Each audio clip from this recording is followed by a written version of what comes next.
চিনে সেরকম বিশেষ কিছু দেখা নেই। আজকে আমরা বিকেলবেলা যাচ্ছি সাইগন স্কাই থেকে, ওখান থেকে সূর্যাস্তটা দেখলাম। তারপরে আর যখন সন্ধ্যা নেমে আসছিল, সব সারা শহর জুড়ে আলো জ্বলে উঠলো, তখন দেখতে বেশ ভালোই লাগছিল।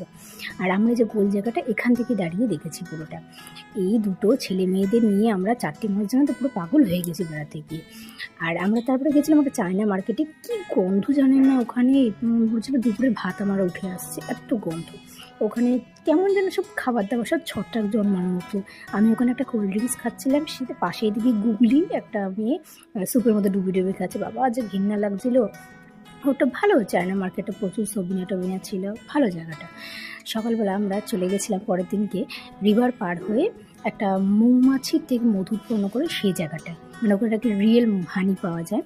আমরা যাওয়ার সাথে সাথে আমাদের দিয়েছিল হানি টি, লেবু দিয়ে হানি দিয়ে টি।